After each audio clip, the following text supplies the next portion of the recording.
Добър вечер, уважаеми зрители! Вие гледате емисията новини на кабелна телевизия Странджа. Днес в община Елхово бяха отворени офертите по обществена поръчка с предмет изграждане на център за настаняване от семеен тип в град Елхово. С заповед на кмета на община Елхово, господин Петър Киров, е назначена комисия, която да разгледа и класира офертите по обществена поръчка с предмет изграждане на център за настаняване от семеен тип в град Елхово. Председател на комисията е Пепа Кючукова, заместник-кмет на община Елхово, и членове: Живка Кафеджиева, заместник-кмет на община Елхово, Даниела Трендафилова, старши юрисконсулт, Ана Георгиева, главен счетоводител, и Елена Вълкова, главен специалист. Обявената обществена поръчка е във връзка с спечеления от община Елхово проект подобряване на социалната инфраструктура в община Елхово чрез изграждане на един брой център за настаняване от семеен тип по мярка 321 основни услуги за населението и икономиката в селските райони от Програмата за развитие на селските райони, подкрепена от Европейски земеделски фонд за развитие на селските райони. За участие в поръчката оферти са подали 5 фирми: Суперстрой Инженеринг ЕОД град Ямбол, МНЕКС ЕОД град Стара Загора, Консорциум Стройконсулт Якобсен град Сливен, Инфрастрой Инженеринг ООД град Ямбол и Полистрой ЕОД град Ямбол. Комисията отвори офертите в реда на постъпването им в общинска администрация. Комисията трябва да приключи своята работа най-късно до 15 февруари тази година. В заседателната зала на община Елхово се проведе заседание на Общинския експертен съвет по устройство на територията. На заседанието на Общинския експертен съвет по устройство на територията бе разгледана разработка от проектантската фирма Делфин Проект Екотехника ООД град София за пречиствателна станция за отпадни води, довеждащ колектор и частична рехабилитация на ВиК мрежата в град Елхово пред инвестиционно проучване.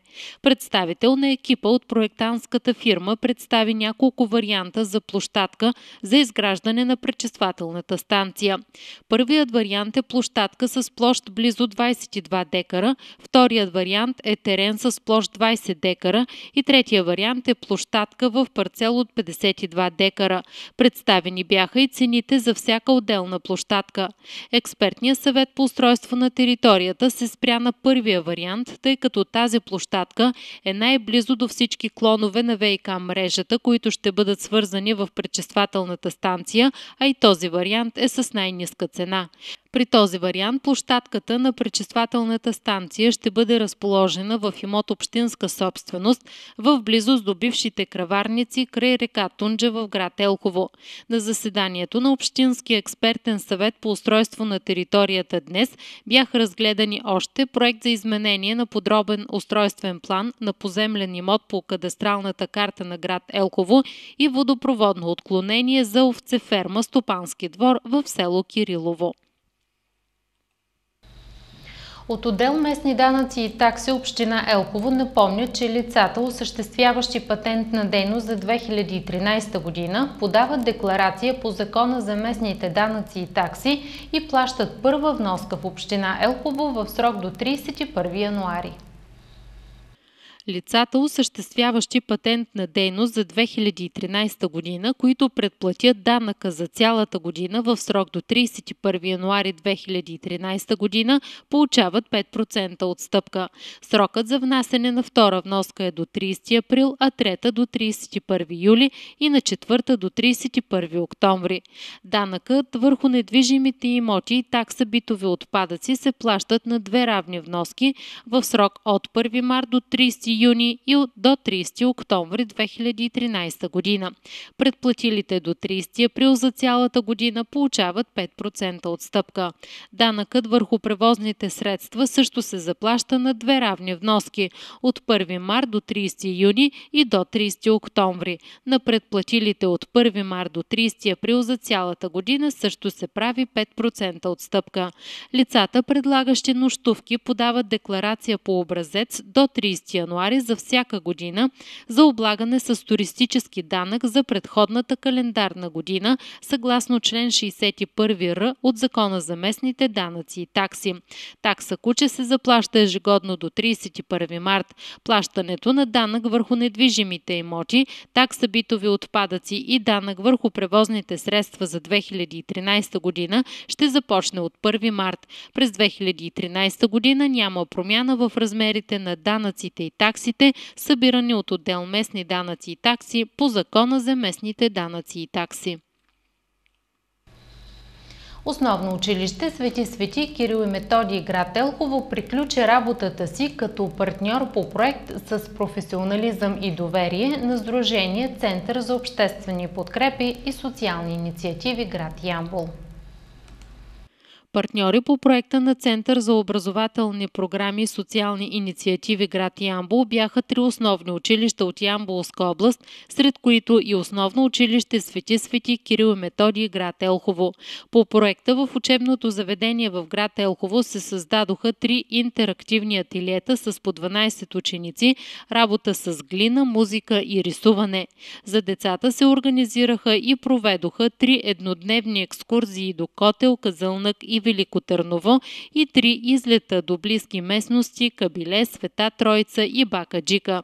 С работна група от 6 учители се проведоха 3 обучения, за които учителите бяха обучени да работят с тестове, да интерпретират резултати, да оформят и излагат експертно становище.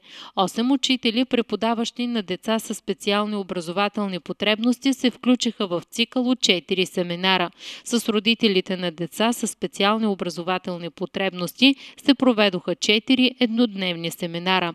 В град Елхово се състоя публична дискусия с участието на партньорите по проекта. Бяха представени презентации за дейността на самия проект. В училището бе организирана изложба, която отрази процеса на работа на децата в ателиетата. През месец декември в град Ямбол се проведе хепанинг под надслов "Храбрият оловен войник" с учениците от училищата, партньори по проекта. Учениците от град Елхово подредиха изложба от изработени изделия в интерактивно ателие, работа с глина и рисунки и картички, изработени в интерактивно ателие рисуване. В края на месец декември се проведе заключителната пресконференция, на която са презентирани дейностите по проекта и постигнатите крайни резултати. Актуализирана е тарифата за таксите, които се събират в системата на Министерството на вътрешните работи. Правителството направи промени в тарифа номер 4 за таксите, които се събират в системата на МВР по Закона за държавните такси. Целта е те да бъдат съобразени с методиката за определяне на разходоориентиран размер на таксите по Закона за ограничаване на административното регулиране и административния контрол върху стопанската дейност и разходването им. С от 1 до 5 лева са увеличени 3 такси по Закона за движение по пътищата, тъй като сегашният им минимален размер не съответства на извършените преки разходи. Така таксата за издаване или подмяна на контролен талон към свидетелство за управление става 2 лева, разрешението за временно движение на превозно средство 7 лева при 5 лева досега, а за извършване на идентификация на пътно превозно средство при регистрация извън определените за това места ще се събират 9 лева вместо 4 лева досега. С промените в Закона за оръжията, боеприпасите, взривните вещества и пиротехническите изделия са въведени нови услуги и с промените в тарифата се определя размерът на таксите за извършването им. Това са услугите по издаване на европейски паспорт за огнестрелно оръжие, предварително писмено одобрение за придобиване на огнестрелно оръжие и боеприпаси в друга държава членка и предварително писмено съгласие за транспортиране на огнестрелни оръжия и боеприпаси за тях от лица, пребиваващи на територията на друга държава членка. Също поради промяна в нормативната уредба се въвежда нова такса, свързана с разрешенията за търговци, извършващи дейности по пожарна безопасност, за издаване на разрешение на продукт за пожарогасене по отношение на гасителната му ефективност. Новините от областта. Утре от 10 часа ще се проведе заседание на експертния съвет по устройство на територията в община Тунджа. Два са материалите, свързани с обекти на общината, задание за проектиране на преустройство за част от сграда в село Веселиново в дневен център за хора с увреждания, както и проект за подробен устройствен план, парцеларен план за изграждане на предпазни съоръжения по левия бряг на река Тунджа при село Завой и почистване на реката в целия участък, граничещ с населеното място. Утре ще се проведе годишния анализ на работата на районно управление на полицията Тунджа за изминалата 2012 година. Отчетът ще бъде представен от 13:30 часа в залата на първия етаж на административната сграда на община Тунджа. По време на отчета участие ще вземат кметове и кметски наместници от населени места на община Тунджа. В края на емисията чуйте и прогнозата на синоптиците за времето утре. В сряда времето ще бъде много динамично с температури доста по-високи от обичайните, особено в югоизточната половина от страната. Ще преобладава облачно време, на места с преваляване от дъжд. Максималните дневни температури ще бъдат около 10 градуса.